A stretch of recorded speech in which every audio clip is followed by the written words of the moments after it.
Hey folks, Gary here. Happy Saturday morning to you. What a great day it is. What a great day to be alive, right? It's an awesome day to be alive.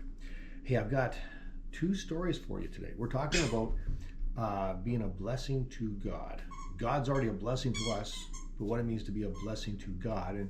And so, like I said, I got two stories. One has to do with the first summer that we were here. We've been here for like 2 years now. We're entering into our third year. That's phenomenal. Anyways, the first summer that we were here, I remember I spoke on a sermon, and I can't remember what the sermon was exactly, but I mentioned A&W, and I mentioned the A&W root beer suckers and how much I enjoy those.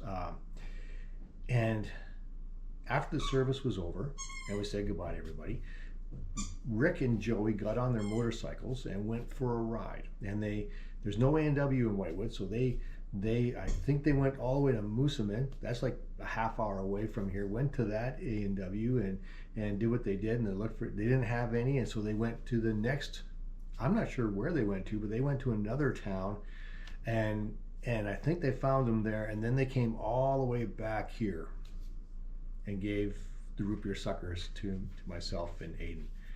And I remember what an act of compassion. Like, I didn't mention that so someone would go get them for me, but they took that and said, let's go do this because we care about him. And that just, man, I was humbled by that. That really was like, wow, we are in a good place. Well, the story I want to tell you today is in the Bible, and it's a little bit similar to it. Not quite the same thing. I'm hardly David at all, okay? But let me just read it here. It says this, 2 Samuel 23, verses 15 to 17. David remarked longingly to his men, "Oh, how I would love some of that good water from the well by the gate in Bethlehem." Now, here's the thing. He can't just go there and get that water because the Philistines have come down and they have Bethlehem completely surrounded. They're occupying Bethlehem. David and his men are away, but there's going to be a war for sure. But you can't just go get that water from Bethlehem, obviously, because the Philistines have it surrounded. So verse 60. So the three broke through the Philistine lines. Who are these three? Three of David's mighty men. So the three broke through the Philistines' line, drew some water from the well by the gate in Bethlehem, and brought it back to David. But he refused to drink it. Instead, he poured it out as an offering to the Lord. "The Lord forbid that I should drink this," he exclaimed. "This water is as precious as the blood of these men who risked their lives to bring it to me." So David did not drink it. These are examples of the exploits of the three. So, example of the three mighty men. When we read this, you can look at this passage of scripture and say, why did he waste this water? Like, these three men risked their lives to get it to him, and then he goes, "Oh, well, thank you," and just pours it out. Like, that would be incredibly rude. Like, that would say you don't care about them at all. But that's not what's going on at all.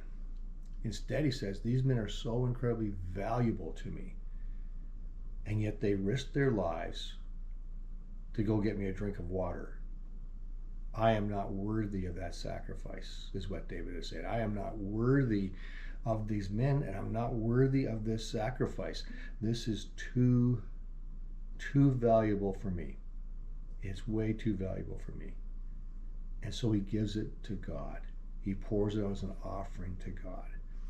And when I read that, there's a lot of people have different theories about why he did this and what it meant. When I read this, what grabs me is the fact that David thought, this is too valuable for me. I need to give it to God. And he blesses God with this sacrifice. He didn't tell these men to do it. They just went on their own because they loved him so much. And because he loves God so much, he says, I'm giving this to you. He blesses God.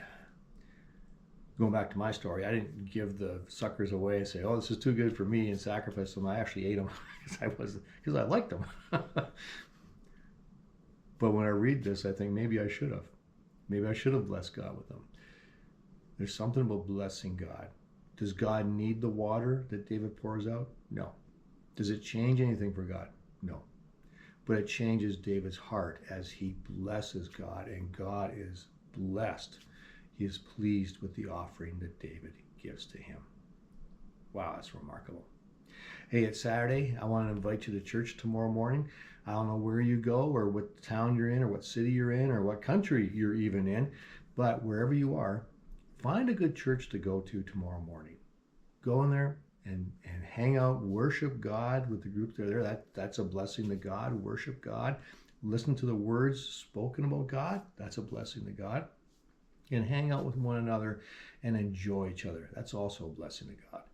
If you live in Whitewood and you already attend a church, please attend your church. They're counting on you being there on Sunday morning for sure. But if you don't, and you happen to bump across this video, then I would hope you would join us. We meet at 10:30 in the morning, and yeah, we want to bless God together, and we want to enjoy each other's company. So you are invited to join us, 10:30 at New Life Community Church in Whitewood. Have a fantastic day, and thank you for watching.